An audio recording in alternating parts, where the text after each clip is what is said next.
রমজানের শুরুতেই ঘরে এলো ১ মাসের খাদ্য। হাসি ফুটল ২ শতাধিক অসহায় পরিবারের মুখে।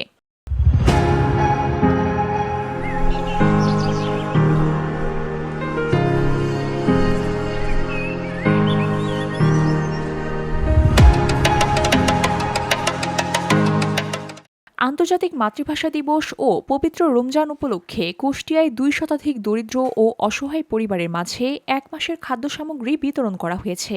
শনিবার সকালে কুষ্টিয়ার কুমারখালীর আলাউদ্দিননগর এলাকায় বাড়ি বাড়ি গিয়ে এসব খাদ্য সামগ্রী পৌঁছে দেয় আলাউদ্দিন আহমদ ফাউন্ডেশন।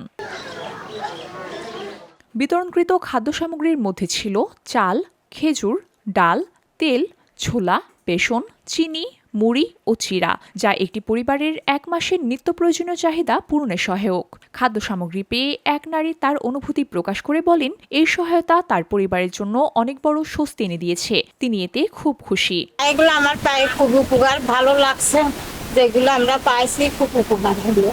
খাদ্য সামগ্রী বিতরণ অনুষ্ঠানে প্রধান অতিথি হিসাবে উপস্থিত ছিলেন কুষ্টিয়া জেলা সমাজসেবা কার্যালয়ের উপপরিচালক মোহাম্মদ আব্দুল লতিফ। তিনি সমাজের বিত্তবান ও সচেতন নাগরিকদের অসহায় মানুষের পাশে দাঁড়ানোর জন্য আহ্বান জানান। এ সময় উদ্যোক্তারা বলেন, মানবিক সহায়তায় এই ধরনের কার্যক্রম ভবিষ্যতেও অব্যাহত থাকবে। VOD Bangla news desk.